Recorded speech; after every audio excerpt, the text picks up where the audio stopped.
Good afternoon and welcome to today's local government education program provided by the University of Illinois Extension. My name is Nancy Wodralgo. I'm a Community and Economic Development Specialist. Before introducing our topic and presenter today, I want to let participants know that at any time you can write questions into the chat space during the presentation. And if you have problems connecting, please direct message me and I should be able to assist you with connecting audio. We will monitor the chat and I will relay the questions at the end of the presentation to our speaker during a Q&A. Also note that you will receive a copy of the slides and links to resources and to a recording of today's webinar. So today's webinar is the new FCC National Broadband Map. This is an Illinois Office of Broadband update. We have Matt Schmidt on the line, as well as Shubhika Agarwal, who is with the Illinois Broadband Lab. She has a background in urban planning and assists in Illinois' digital equity grant programs, Illinois Connected Communities, and the Accelerate Illinois Broadband Infrastructure Planning. She's really helping out a lot these days to build capacity around the broadband planning for state and federal access, broadband access and mapping data.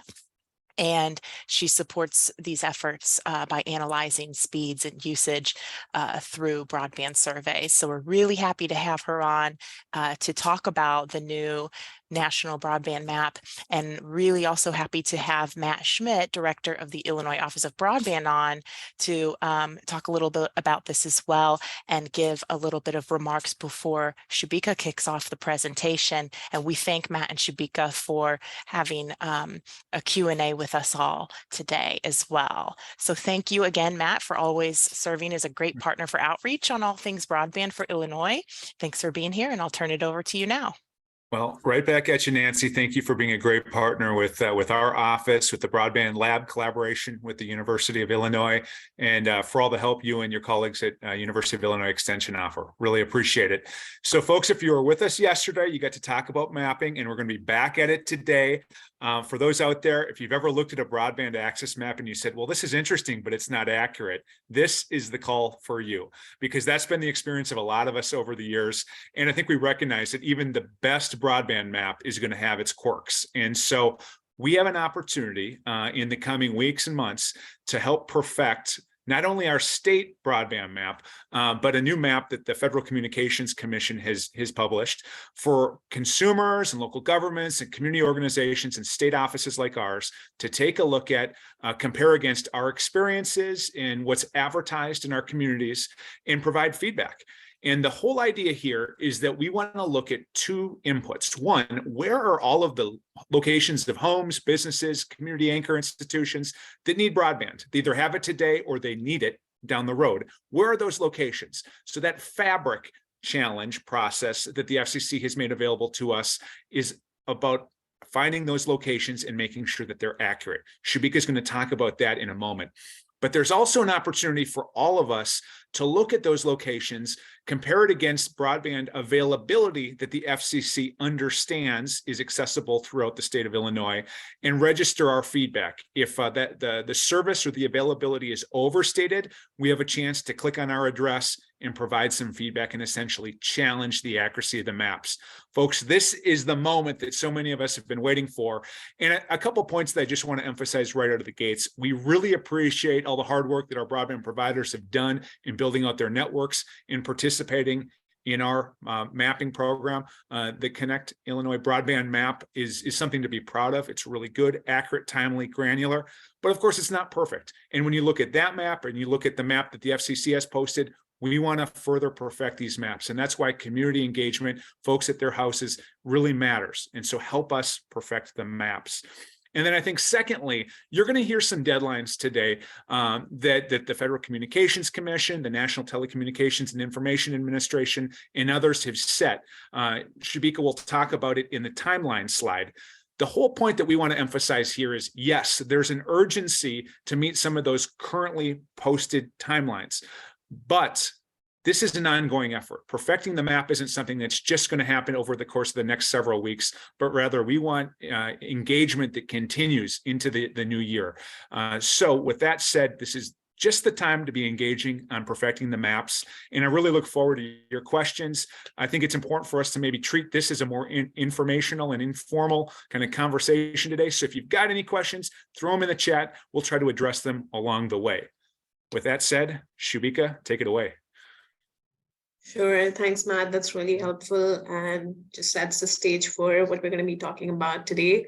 The FCC, the new maps by FCC, and the different challenge processes it's brought with it, and how you and like your communities can really participate in the process. So starting out, so yeah, a historic opportunity for us to make huge strides in closing the digital divide in Illinois, and this is where we need your help. In today's webinar, we're going to be walking through what Illinois residents and counties and local governments can do to help us accurate the maps that have recently come out. And we really want to focus on those areas which do not have good access to high-speed internet. This is important because it's going to drive the federal funding that's coming to states through the BEAD program.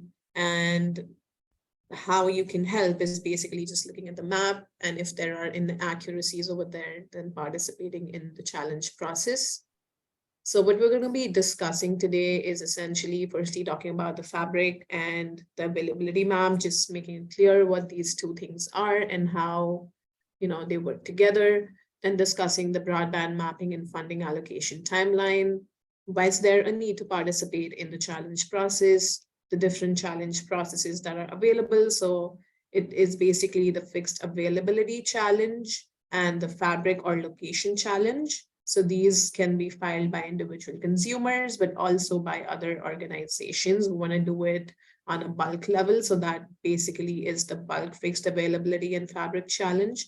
In addition to that, there's also the opportunity to challenge the mobile service coverage maps, which is the third one that we're going to discuss on here.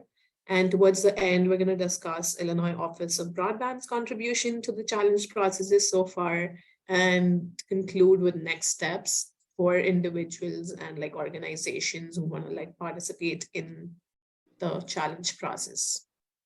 So starting out, the broadband serviceable locations fabric, which is also referred to as just the fabric. So it's essentially locations of all addresses in the US and territories where fixed broadband internet is either available or could be installed. So this is what makes up all the points on the fabric, and each point is referred to as a broadband serviceable location. There are also gray location points that you'll see on the map, and these are basically decided based on the type of internet service that a location would subscribe to. So if it is likely to subscribe to enterprise or commercial grade service, then it's represented as a gray dot and the others as green. Then we have the FCC National Broadband Map, which is normally referred to as the availability map as well. So these are the new maps by FCC. The objective is to know where broadband service exists and does not exist, just so that they have a clear picture and funding is fairly distributed among states.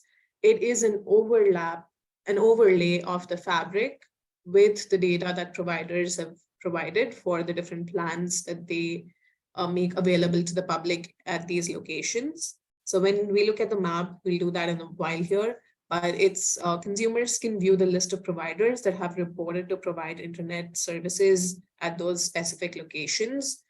They can see the type of service that's being provided, so whether it's fiber, cable, DSL, satellite, or fixed wireless, and also the maximum advertised upload and download speeds for that particular location.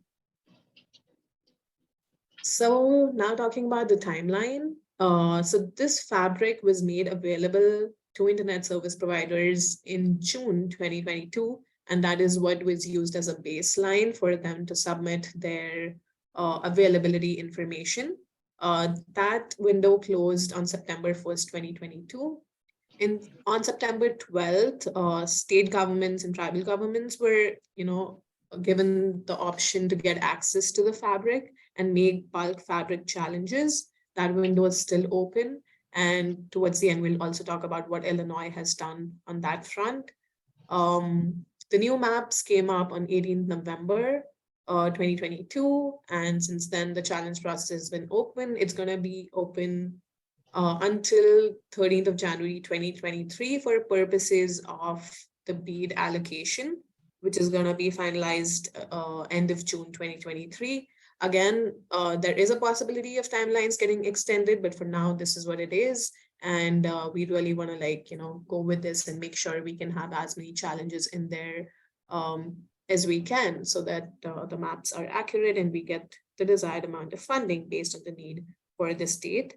Then later on towards late 2023 and in early 2024, that is when states are expected to begin with their BEAD sub-grant programs, and that's going to look like a different thing altogether.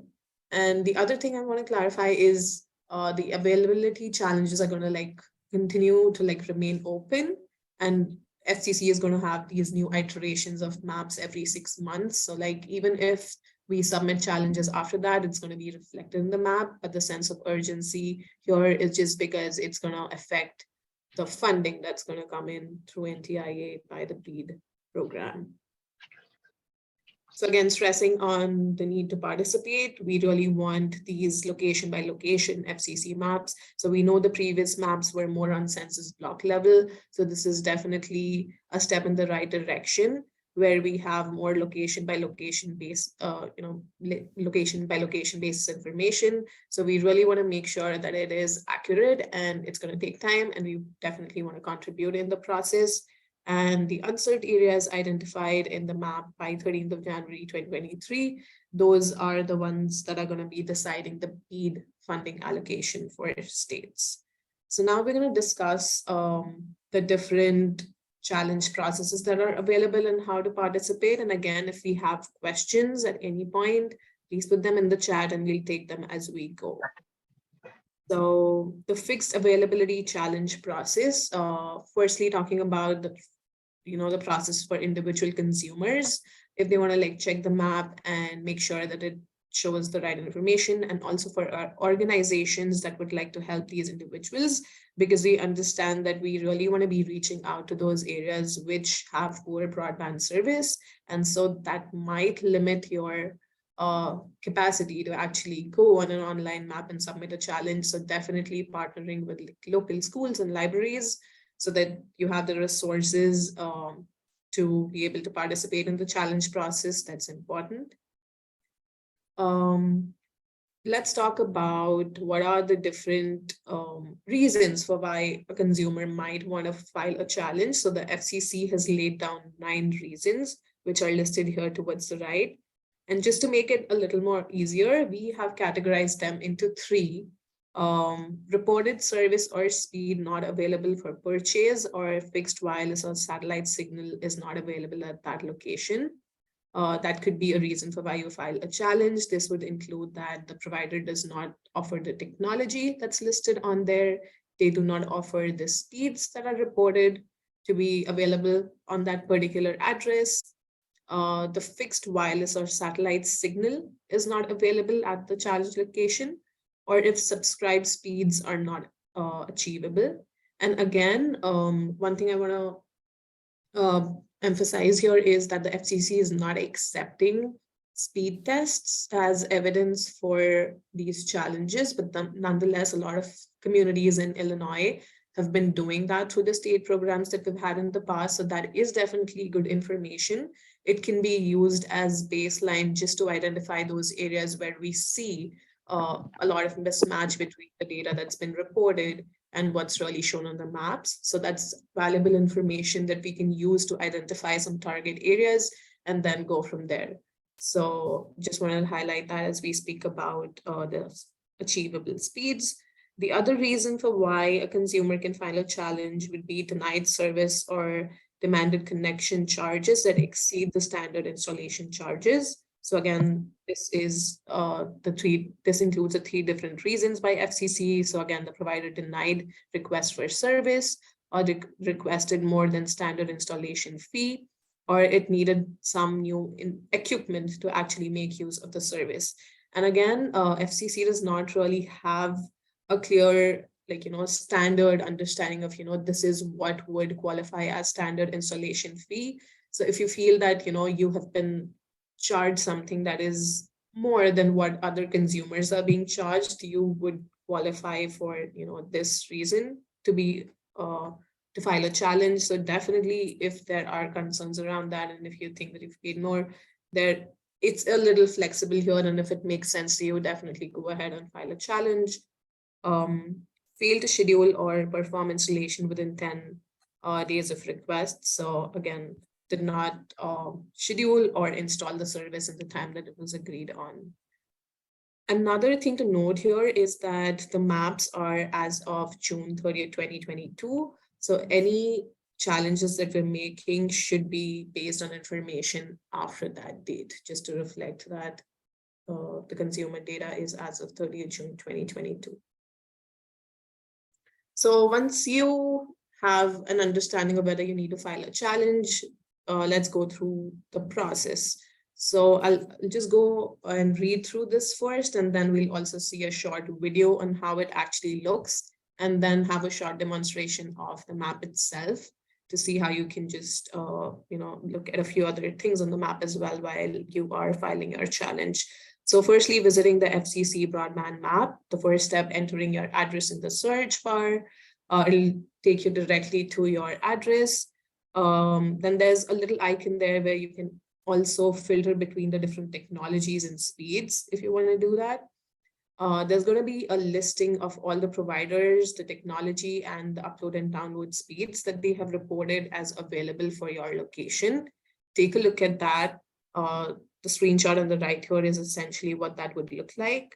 If you think any of that is inaccurate, you select the specific provider. There are two options there. So either you directly want your challenge to be sent to the provider.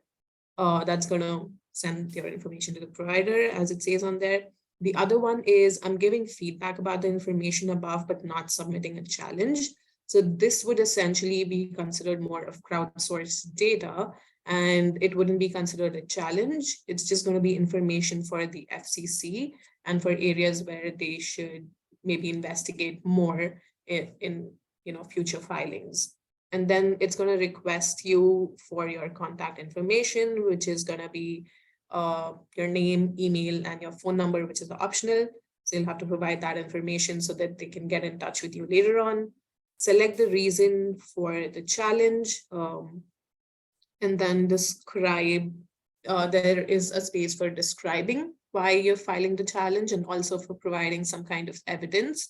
That could look like any conversation with the provider or a screenshot of the services they're offering. Submit all of that electronically, certify that, and submit it. So now we'll take a look at what that really looks like on the mapping platform that they have. Nancy, are we seeing the YouTube screen now? Yep. Okay, great.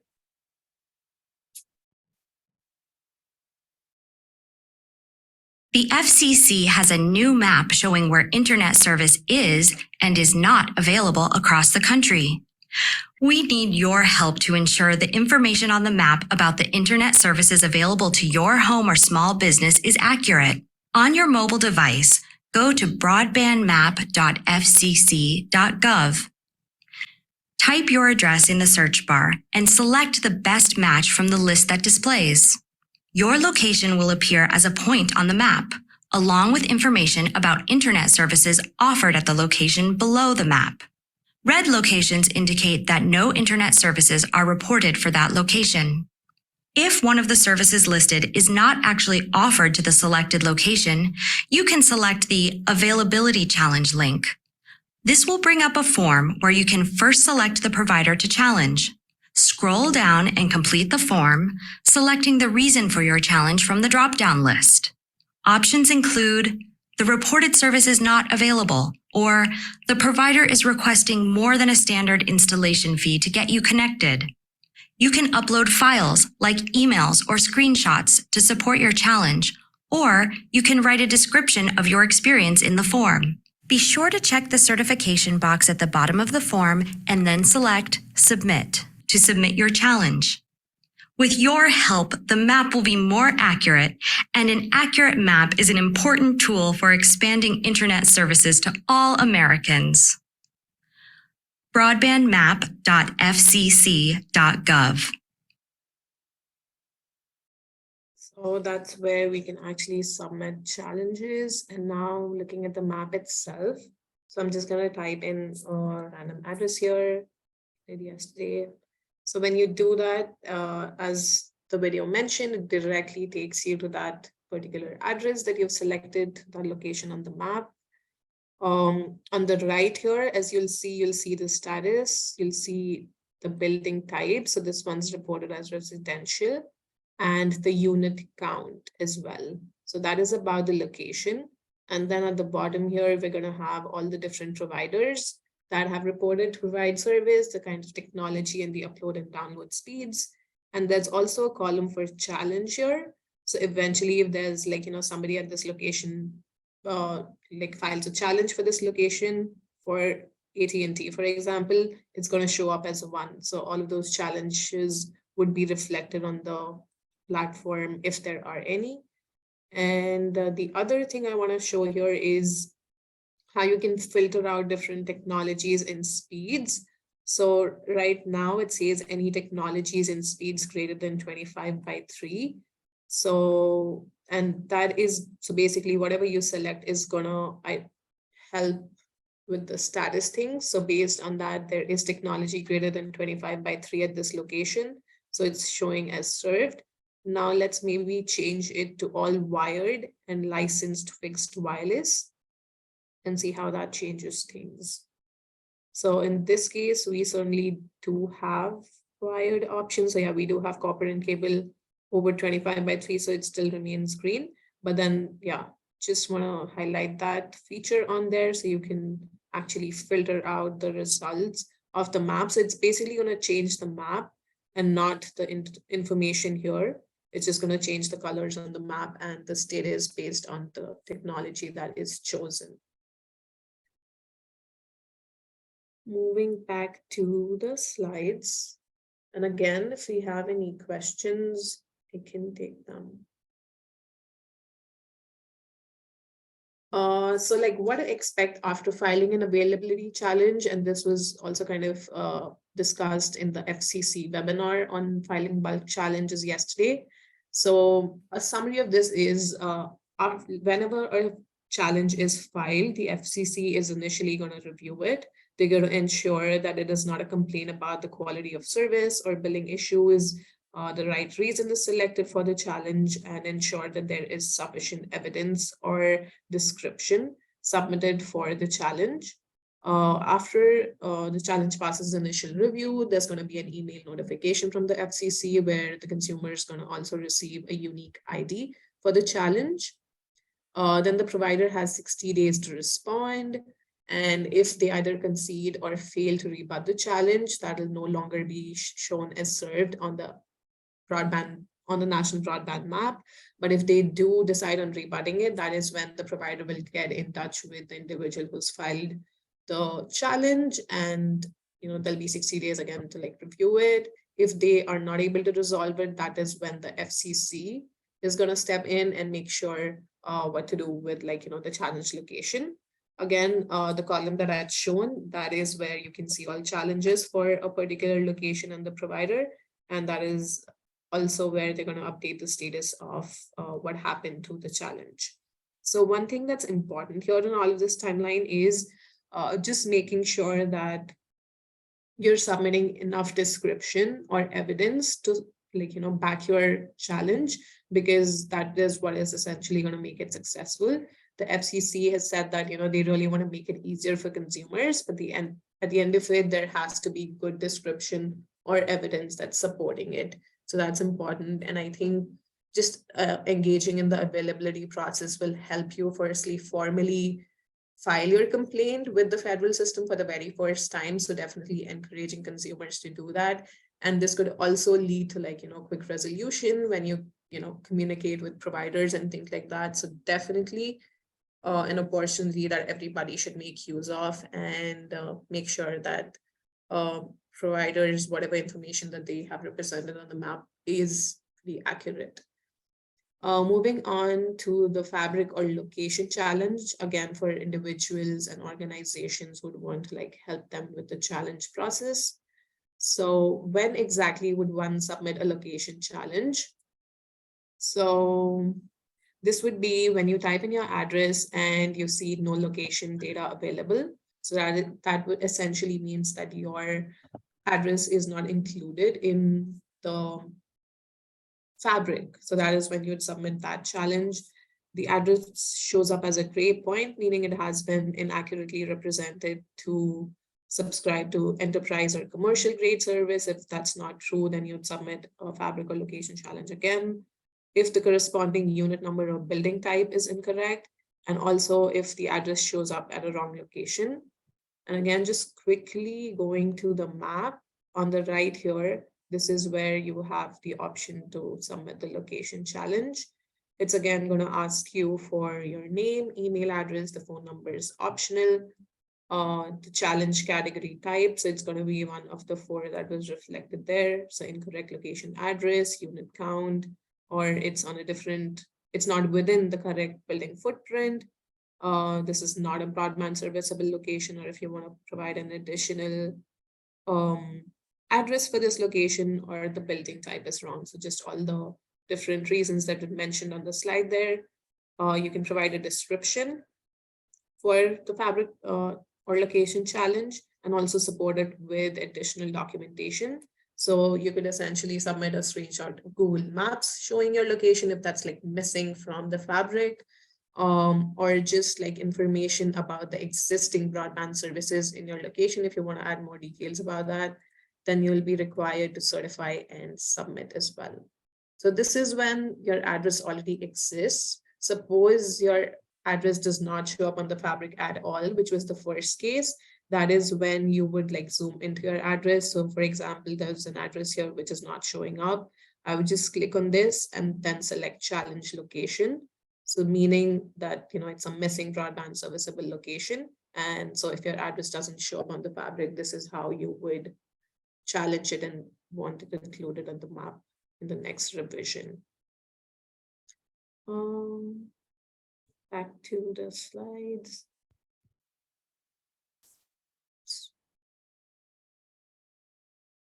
Yeah, so we talked about the fabric location. This slide just goes over, you know, that information that we just went through on the map, how to actually submit a fabric or location challenge.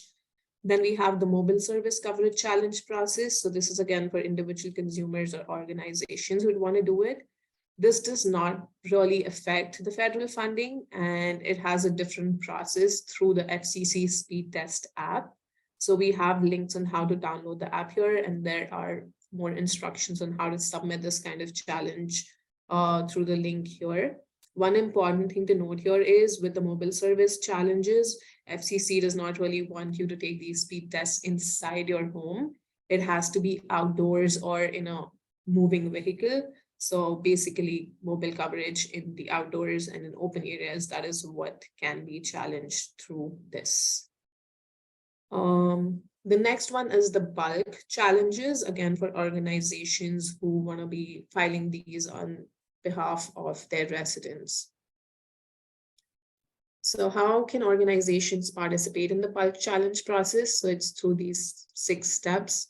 They'll have to register with the FCC's broadband data collection system to get access to the fabric and also to like make these challenges. There's a link to the steps that they'll have to follow. It is essentially firstly getting an FCC registration number, creating a login at the BDC, which is the broadband data collection system. And then they'll also have to sign a license agreement with the agency there to get access to the fabric.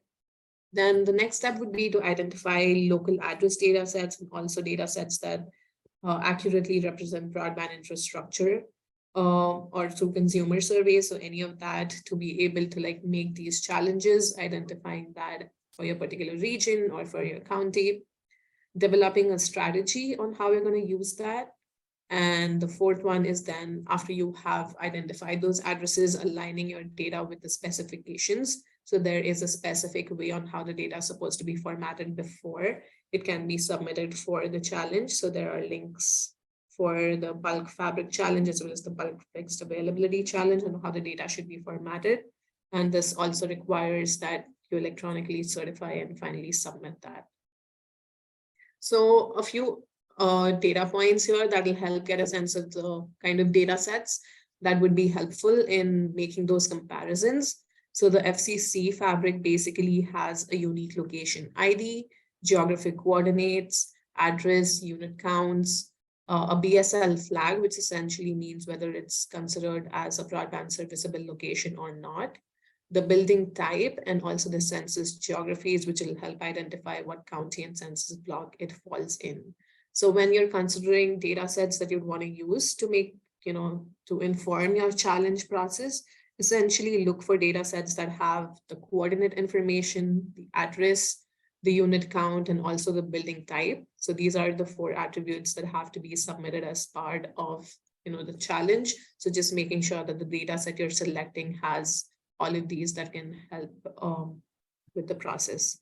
And then this mentions the different kinds of fabric challenge processes, and it includes missing broadband serviceable location, incorrect location, primary address, the unit count is not right, or the building type is not right, if the location is not within the correct building footprint, if it is not a broadband serviceable location, or if you want to add it supplemental address to the location. Those are the kinds of challenges that you can file.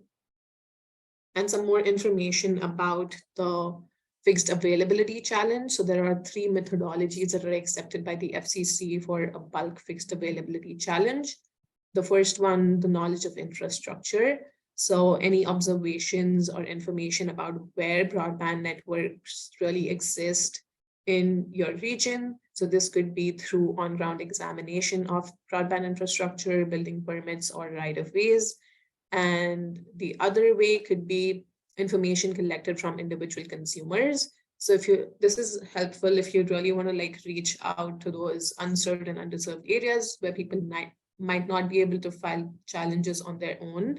So essentially just collecting data from them and then submitting a bulk challenge on their behalf. And the FCC then leaves it open with a third kind of methodology, which might be a combination of the 2 above, or might be a different method altogether, but just making sure that it has a good sort of backing to it and it's logical. And if we do follow that methodology, we'll have to just submit the process and documentation on how we got to those challenges.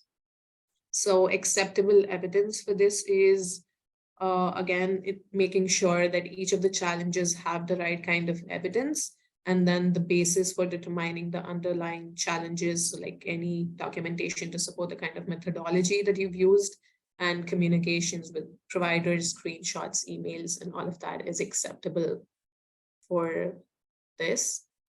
Now, again, we understand that not all local organizations might have the capacity to go through this process themselves. So definitely reach out to us. If you have data sets that you think would be useful, share them with us. If you have ideas for engagement and participation in the challenge process, definitely, because this is a pretty short timeline, we are definitely wanting to listen to ideas that you might have that you think would make the process easier for all of us. So definitely get in touch with us to let us know if you need any support, or if you've gotten any ideas. Our email address is broadband@illinois.gov. There was also this webinar by the FCC yesterday on how to file bulk fixed availability challenges. A video of that will soon be uploaded by them at the BDC Help Center. So that could also be a good resource.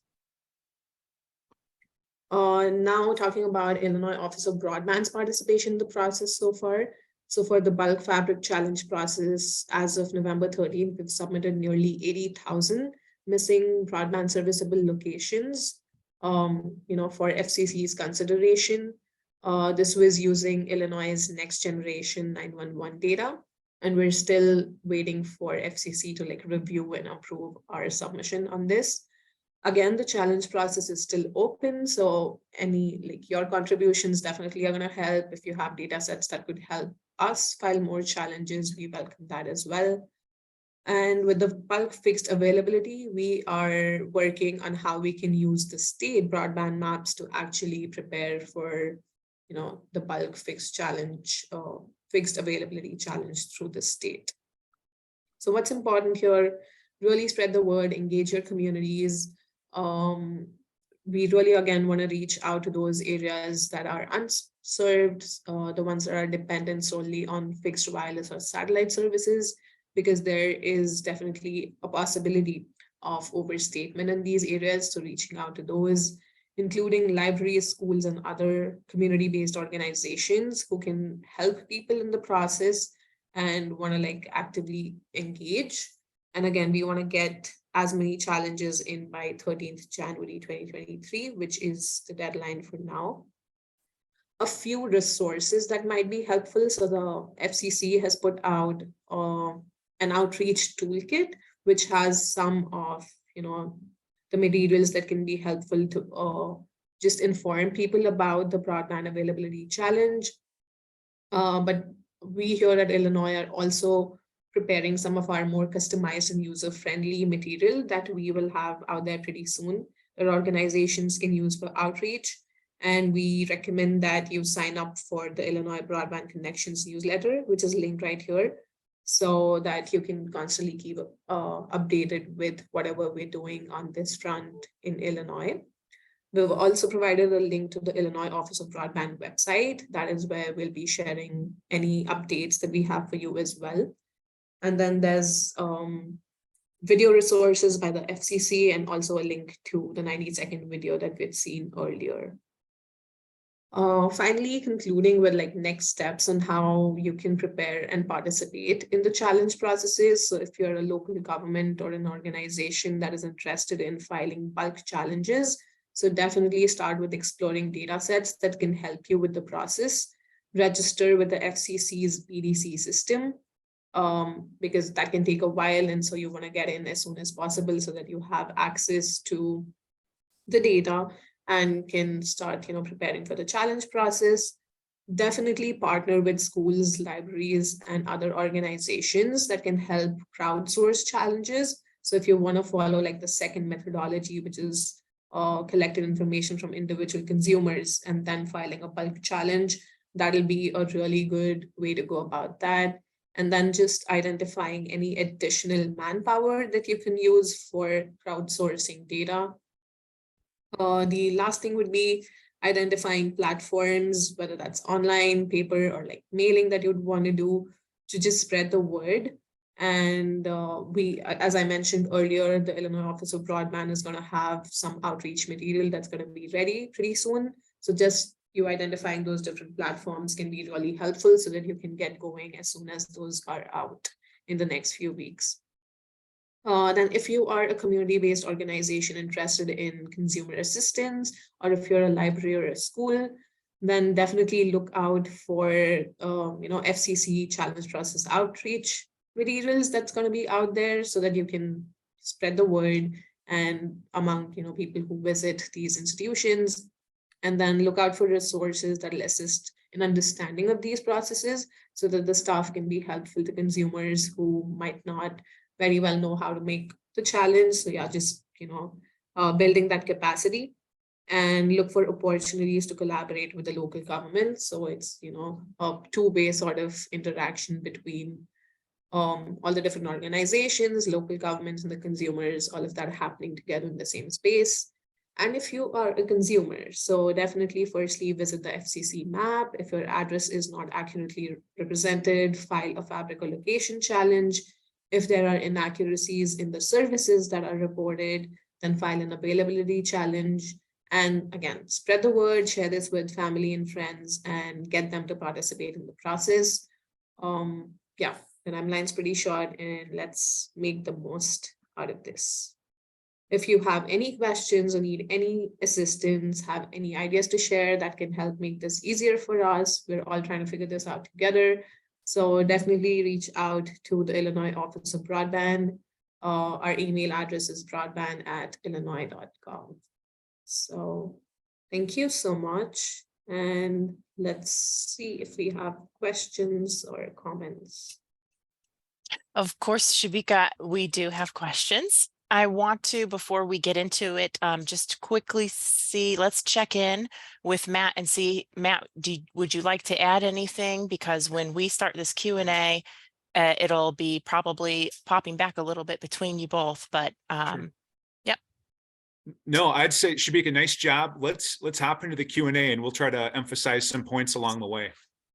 Okay, so early on, you know, you've probably heard this so many times that it's either speed or reliability or affordability, and it almost doesn't matter when people just, you know, say, I don't have access. But how would you go about the challenge process if really your issue is reliability? So kind of the idea that you've got connectivity, but it just sort of kicks out all the time, and so on and so forth.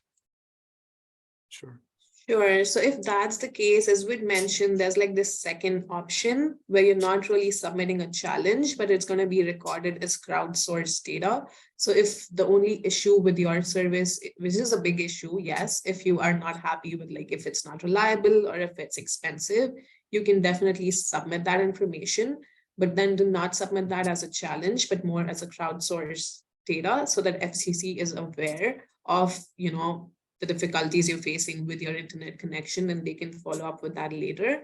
But I think with this challenge process, it's more focused on availability.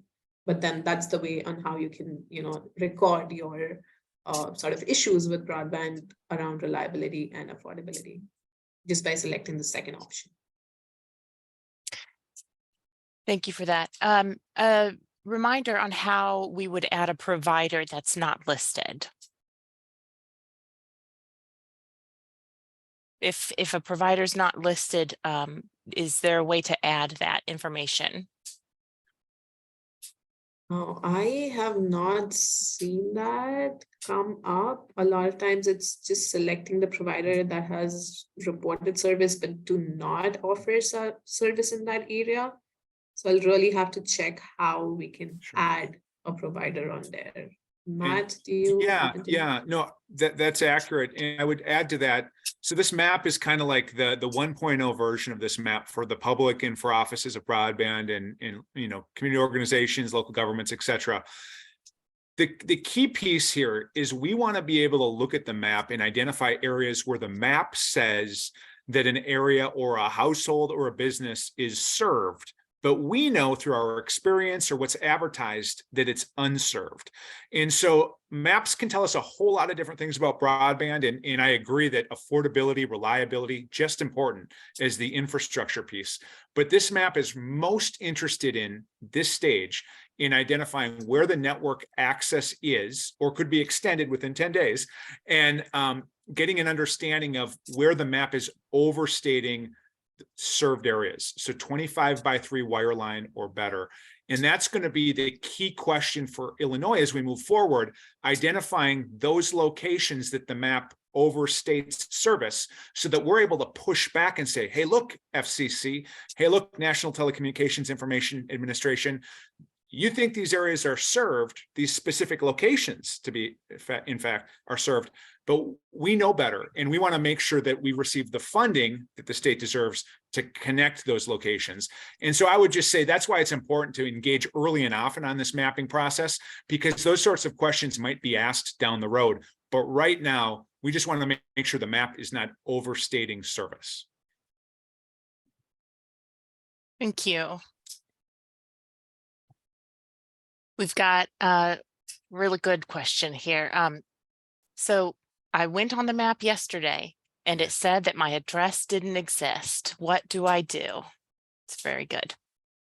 Absolutely. So that is when you file the fabric or location challenge. And as I had shown earlier, you basically scroll to that particular location on the map where your address should have shown up.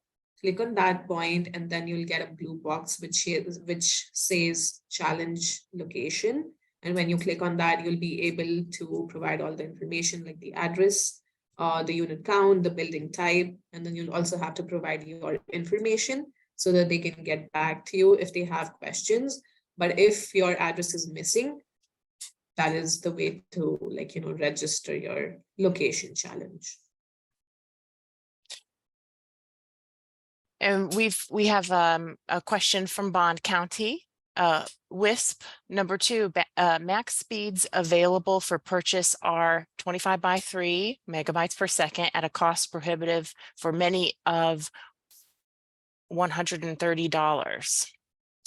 Okay, I'm thinking this means that many have to pay $130 for that baseline service. Does the monthly cost weigh into availability and cellular only as the other option in that WISP number 2 service area? So a little bit specific on a service area for a provider, but using the map, hopefully you understand what they're talking about if you go in and use the map and see what that looks like. So does that weigh into availability, or would you back out of that and then do like a different type of challenge process? So because if of the it's cost. $130, like if that is what they offer generally to people, then that is more of an affordability issue. And again, as I mentioned, that could be reported as crowdsourced data. But if that is something which is specific for a consumer, meaning they're charging additional fee to them just for getting access to that service, that would qualify as an availability challenge, where they are requesting you for more than standard fee to have access to that service. So that is the nuance here. And if it's just affordability, if that's their price, then crowdsourced data. And if it is an additional fee that they're charging specific residents, then that would qualify for an availability challenge. Okay, so the availability challenge can be used when it's above a certain standard fee, depending on the type of service, correct? And do you have like a clean way of advising on that, or is it just too variable?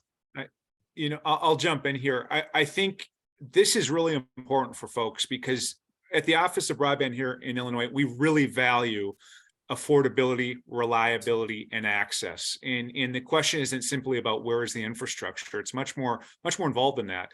And so if a consumer is concerned about the reliability or the affordability, we really encourage them to use this opportunity to provide that feedback. I think Shubhika spoke to the opportunity for crowdsourced feedback that's separate from an official challenge.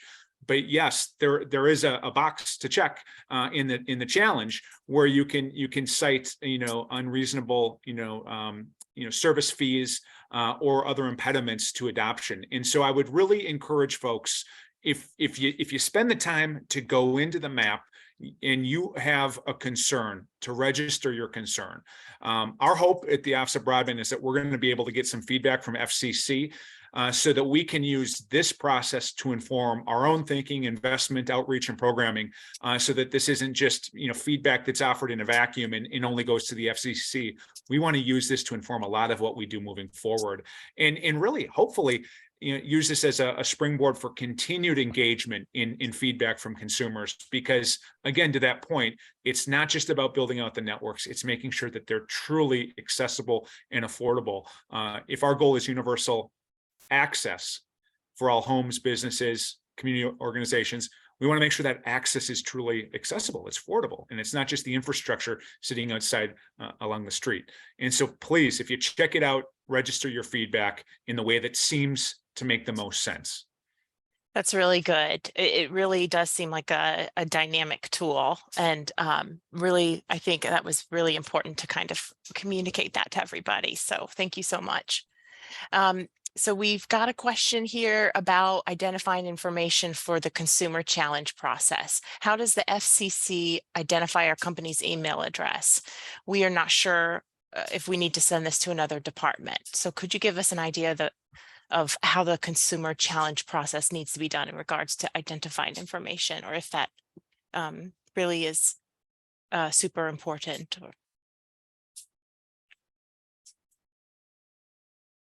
Shubhika, do you have a sense as to that? I don't. I'm not entirely sure on like, you know what, so identify our company's email address, meaning like they basically require email address just to get back in touch with you if they have more, and if you're filing like an availability challenge so that the provider can reach out to you and work things out. So as long as it's a good email address, you should be able to, like, you know, successfully file a challenge and then receive communication from them. Yeah, and I know that providers, for instance, are required to provide, location data to the FCC. And so I think that's the default contact that the FCC would use in reaching back out to providers. If there's a more pointed question that you'd like us to assist with, shoot us an email, broadband@illinois.gov. And that really applies to any question anybody has listening to this. We read them all and we try to really provide kind of tailor-made responses and service to those who are looking for some help or for some information. This might be an example of where a follow-up could be necessary. It's great. Thank you. Can you file a challenge if a satellite service is listed, but because of the landscape of trees and being in a valley, that does not provide acceptable high-speed service? Yes, so the availability challenge can be filed for like fixed wireless or satellite if that is shown as covered. But yes, because of the reasons mentioned, you are not getting a signal to your location. That is a reason for why you can file an availability challenge.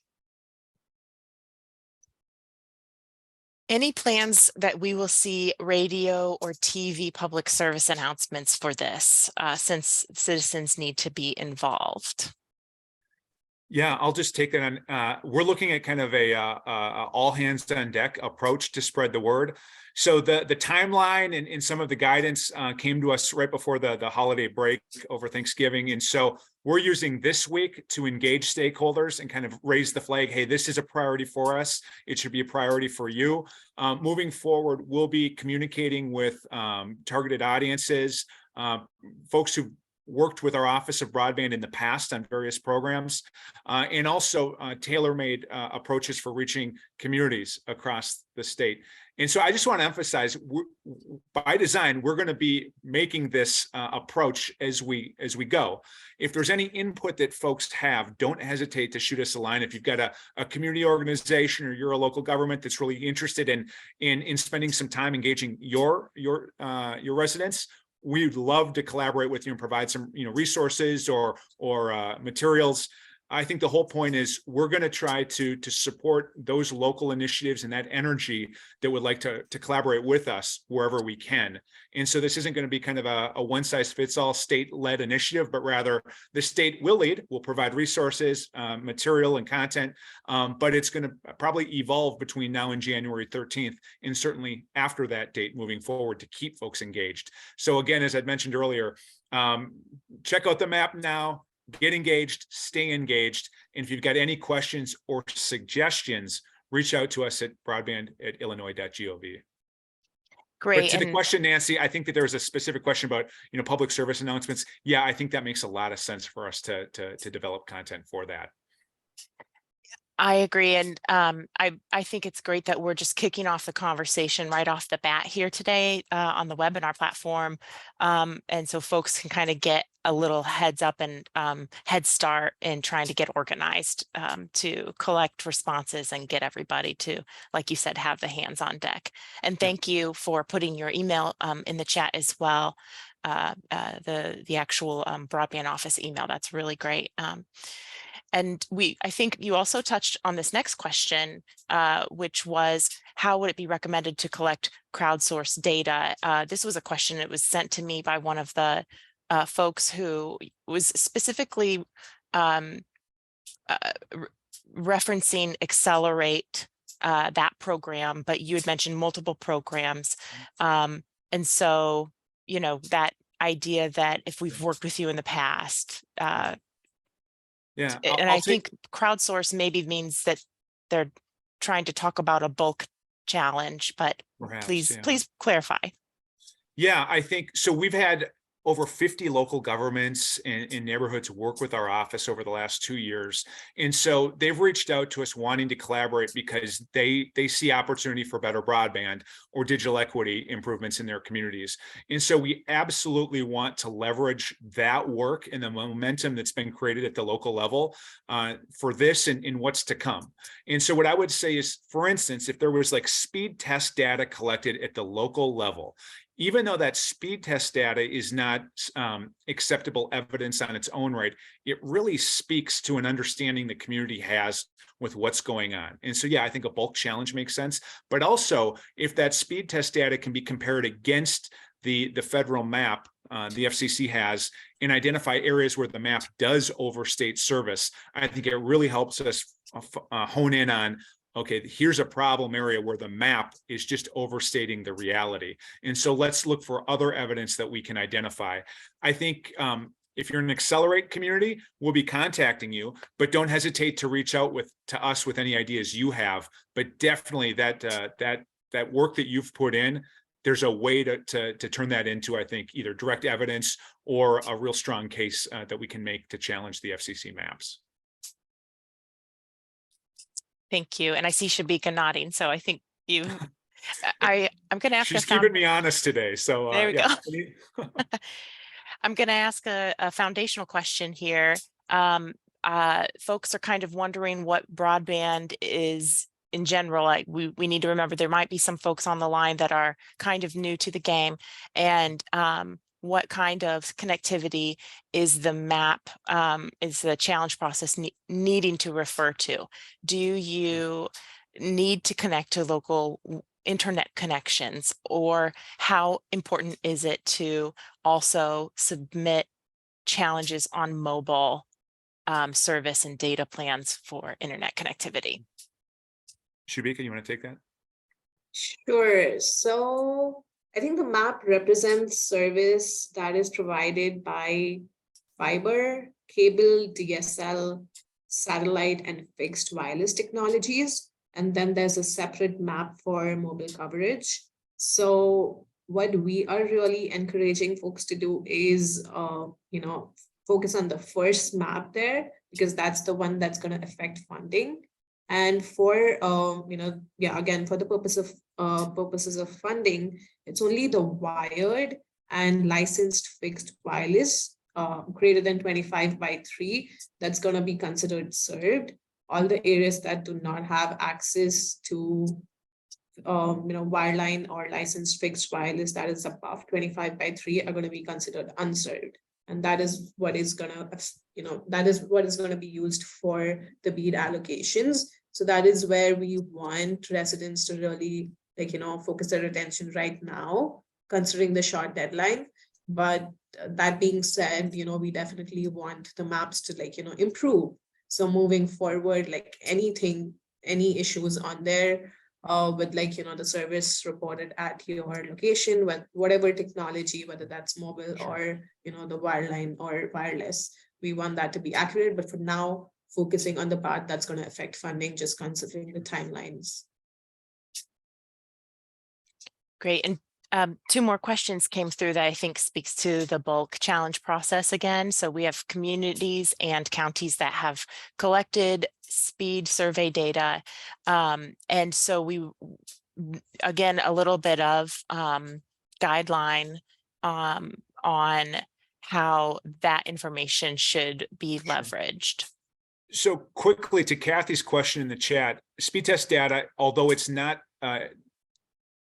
understood to be acceptable evidence on its own, if you're able to take that data and compare it against the FCC map data currently and say, look, there's a disconnect here, and then follow up and perhaps go to a provider website, plug in addresses. You don't have to plug in every address, but plug in a sample of the addresses within that footprint and say, and even the provider's website says they do not provide service at this level, that's acceptable evidence. And so I think what we're trying to do is make an argument, and especially when you're looking at a bulk challenge, how can some of these different pieces fit together, some of them that are acceptable evidence versus others that are more contextual, tell the story of what's really going on here. And I would just emphasize, folks, if you have a story to tell it. Use this opportunity to register either a formal challenge or to participate in the crowdsource opportunity through the FCC map. They need to hear from you, and we want to hear from you indirectly through them. And so lean into this. And if you've got any questions, reach out to us. We can provide more details as we get more guidance, to be honest. Hey, it's after 1, but I think I want to ask another question. How do we feel about that? Sure. And we've got a good one here. Does wireless include satellite? Starlink claims to provide 100/10 megabits per second service almost to the entire country. Shubhika, what do you say? Yeah, so Starlink, that will be included in satellite service. That is a specific category in itself. And that's like, also when you look at the map, there's this technology section, which clearly states the kind of technology. And I'm sure for Starlink, that might say satellite. So that is the one it's going to be considered in. And for the sake of what's served and what's not, FCC, NTIA are looking at 25x3 wireline service or licensed fixed wireless. And so satellite, we really appreciate the investment. We appreciate it as an option for consumers, but it's not a determinant in whether or not an area is served or unserved. Very good clarification there.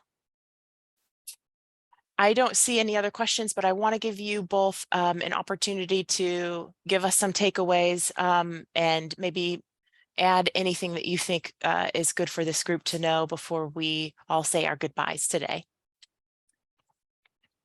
Yeah, I just want to say we had some really good specific questions today. Glad that, you're like, for your participation and all the questions and how you've started to think about all of this and engage your communities.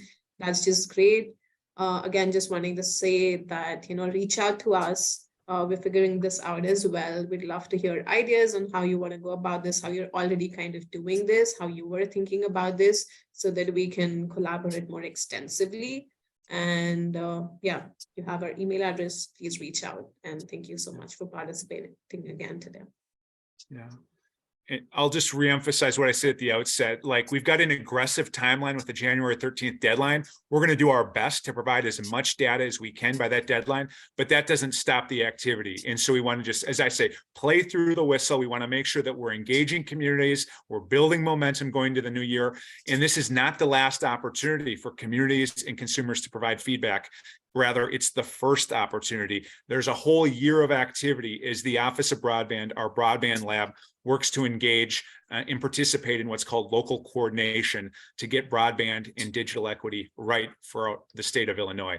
So get engaged, stay engaged. And the last point, I just want to recognize Dr. Adrienne Pickett, who is on our Illinois Broadband Lab team. She's done a great job with a lot of our programming. Consider her an asset. And if you're part of any of our programming, you're likely going to be hearing from her as well, as we look to include you in this opportunity for engagement, outreach, and providing feedback to the FCC. Thanks, Nancy. Thank you very much. Thanks, everyone, for providing great questions for the Q&A today. You'll receive your slides and resource links and a recording link after this. If you're still on and you're wondering if you'll receive that, maybe you didn't register, but you hopped on the call, you can certainly direct message me your email and receive those materials. So thanks again to Shubhika Agarwal and Matt Schmidt with the Illinois Office of Broadband and the Broadband Lab. Thanks to everyone for participating in this session and your interest in Illinois Extension programs. Have a great rest of your day.